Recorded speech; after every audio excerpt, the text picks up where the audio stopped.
निम्नलिखित प्रश्नों के संक्षिप्त उत्तर दीजिए। फर्स्ट, नैनीताल की संध्या धीरे धीरे उतर रही थी। प्रश्न, नैनीताल की संध्या की विशेषताएं बताइए।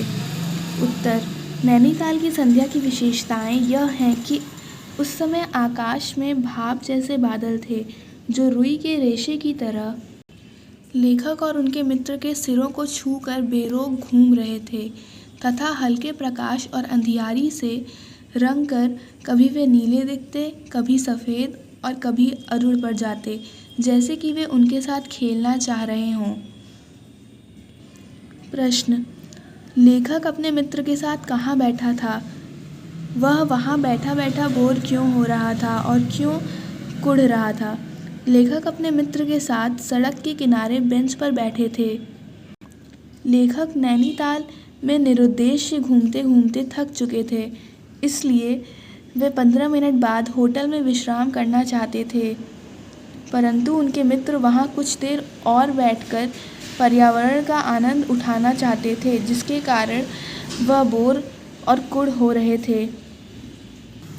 प्रश्न, लेखक के मित्र को अचानक क्या दिखाई पड़ा? उसका परिचय दीजिए।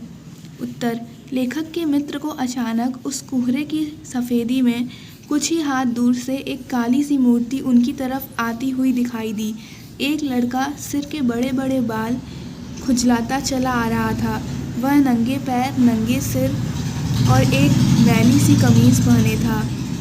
वह लगभग 10-12 बरस का था। उसका रंग गोरा, अच्छी बड़ी आँखें और माथे पर झुर्रियाँ थीं। प्रश्न, ज़रा सी उम्र में उसकी मौत से पहचान कैसे हो गई? उत्तर, वह 10-12 वर्षीय लड़का और उसका एक साथी दोनों साथ में नैनीताल काम के लिए आए हुए थे। उसके साथी को कहीं काम मिल गया, परंतु किसी कारणवश उसके मालिक ने उसे इतना मारा कि उसकी मृत्यु हो गई। सेकेंड, बालक फिर आँखों से बोलकर मूक खड़ा रहा। आँखें मानो बोलती थीं। यह भी कैसा मूर्ख प्रश्न है। प्रश्न, किस प्रश्न को सुनकर बालक मूक खड़ा रहा? उसकी आँखों ने क्या कह दिया? उत्तर, सब कुछ जानने के बाद भी जब लेखक के मित्र ने उससे बालक से पूछने लगे कि वह कहाँ सोएगा, क्या खाएगा, क्या पहनेगा, इन प्रश्नों को सुनकर बालक मूक खड़ा रहा। उसकी आँखें मानो बोल रही थीं। यह कैसा मूर्ख प्रश्न है।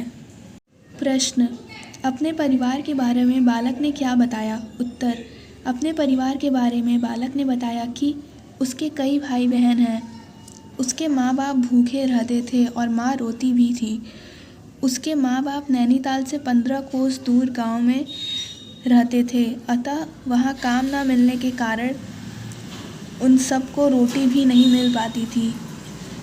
इसी कारण वह 10-12 वर्षीय बालक नैनीताल भाग आया। प्रश्न, लेखक को बालक की किस बात को सुनकर अचरज हुआ? उत्तर, जब बालक ने लेखक को बताया कि उसके साथ उसका एक साथी भी था जो काम के लिए नैनीताल आया था, परंतु किसी कारणवश उसके मालिक ने उसे इतना मारा कि उसकी मृत्यु हो गई, तो लेखक को अचरज हुआ कि इतनी छोटी सी उम्र में बालक की मौत से भी पहचान हो गई। प्रश्न, लेखक और उसका मित्र बालक को कहाँ ले गए और क्यों? वकील साहब का पहाड़ी बालकों के संबंध में क्या मत था? लेखक और उसका मित्र बालक को अपने एक वकील दोस्त के होटल ले गए, क्योंकि वकील को एक नौकर की ज़रूरत थी। वकील साहब का पहाड़ी बालकों के संबंध में यह मत था कि पहाड़ी बच्चे बड़े शैतान होते हैं, उन बच्चों में कुछ न कुछ अवगुण छिपे रहते हैं।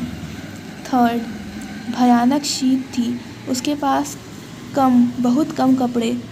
यह संसार है यार, मैंने स्वार्थ की फिलॉसफी सुनाई। प्रश्न, लेखक के मित्र की उदासी का कारण स्पष्ट करते हुए बताइए कि वह पहाड़ी बालक की सहायता क्यों नहीं कर सका। लेखक का मित्र बालक की सहायता न कर पाने के कारण उदास था।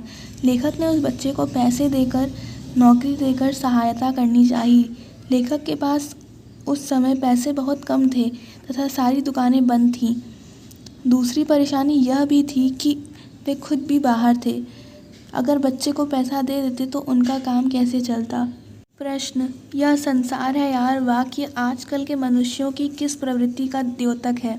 उत्तर, यह संसार है यार वाक्य बताता है कि समाज कितना स्वार्थी, निष्ठुर और संवेदनहीन है। दूसरों की मदद न कर यह कह देना कि उसके भाग्य में यही लिखा है, अपने जिम्मेदारी से बचना, यही इस वाक्य का आशय है। लेखक कहते हैं कि लोग दूसरों के मामलों में फंसना नहीं चाहते हैं, इसलिए उनकी सहायता करने से कतराते हैं। प्रश्न, अपना अपना भाग्य कहानी में निहित व्यंग्य को स्पष्ट कीजिए। अपना अपना भाग्य कहानी में लेखक ने यह व्यंग्य किया है कि आज का मनुष्य अपनी जिम्मेदारियों से भाग रहा है। वह स्वयं संचय करने में व्यक्त है।